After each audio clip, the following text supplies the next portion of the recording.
আপনি দেখছেন all time 24 YouTube channel. আজকের সবচেয়ে গুরুত্বপূর্ণ আবহাওয়া রিপোর্ট দিল আবহাওয়া দপ্তরের তরফে।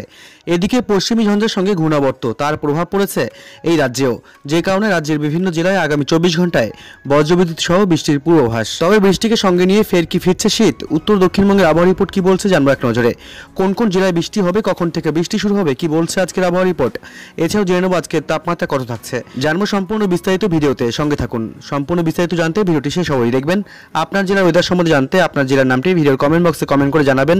আপনার জেলার নতুন কোনো আপডেট বেরিয়ে আসলেই আমরা আপনাকে জানাবো। আপনার কাছে ছোট্ট একটি অনুরোধ, ভিডিওটিতে একটি লাইক করবেন আর ভিডিওটি নিচে লাল সাবস্ক্রাইব বাটনটি ক্লিক করে পাশে আসা ঘন্টাটি চেপে দেবেন নতুন লেটেস্ট ট্রেন্ডিং খবরগুলি সবার আগে দেখার জন্য। ফের কি শীত ফিরল? এদিন সকালে তাপমাত্রা নেমে যাওয়ার জেরেই এই প্রশ্ন তৈরি হয়েছে সাধারণের মনে। বুধবার কলকাতার ন্যূনতম তাপমাত্রা ছিল 19.5 ডিগ্রি সেলসিয়াস। আজ বৃহস্পতিবার সকালে তা নেমে যায় 17.1 ডিগ্রি সেলসিয়াসে, যা স্বাভাবিকের থেকে 1 ডিগ্রি কম।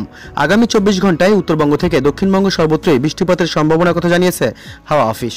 এদিকে পশ্চিমী ঝঞ্ঝার সঙ্গে ঘূর্ণাবর্ত। পশ্চিমী ঝঞ্ঝার যে আঘাত উত্তর পশ্চিম ভারতে পড়েছে তার প্রভাব পড়ছে এই রাজ্যেও।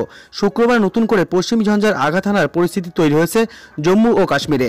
মধ্য ভারতের বিস্তীর্ণ অংশে বৃষ্টিপাতের পরিস্থিতিও তৈরি হয়েছে। এছাড়া পূর্ব বাংলাদেশ এবং সংলগ্ন এলাকার উপরে একটি ঘূর্ণাবর্ত অবস্থান করছে, যা সমুদ্রপৃষ্ঠ থেকে 105 কিলোমিটার উপর পর্যন্ত বিস্তৃত রয়েছে। জানবো উত্তরবঙ্গের আবহাওয়া সম্পর্কে। বৃহস্পতিবার সকালে দেওয়া আবহাওয়া দপ্তরের পূর্বাভাসে বলা হয়েছে, আগামী 24 ঘন্টায় জলপাইগুড়ি, আলিপুরদুয়ার, কোচবিহারকে বাদ দিয়ে বাকি সব জেলাতেই বজ্রবিদ্যুৎ সহ বৃষ্টি হতে পারে। পরবর্তী 24 ঘন্টায় উত্তরবঙ্গের সবকটি জেলাতেই বজ্রবিদ্যুৎ সহ বৃষ্টির পূর্বাভাস দেওয়া হয়েছে।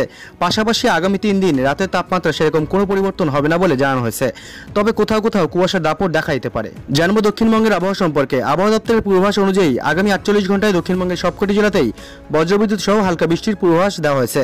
আগামী 3 দিন রাতের তাপমাত্রা সেরকম কোনো পরিবর্তন হবে না। এছাড়াও গাঙ্গেয় পশ্চিমবঙ্গের কোনো কোনো এলাকায় হালকা থেকে মাঝারি মানের কুয়াশা দেখা দিতে পারে বলে পূর্বাভাস দেওয়া হয়েছে আবহাওয়া দপ্তরের তরফে।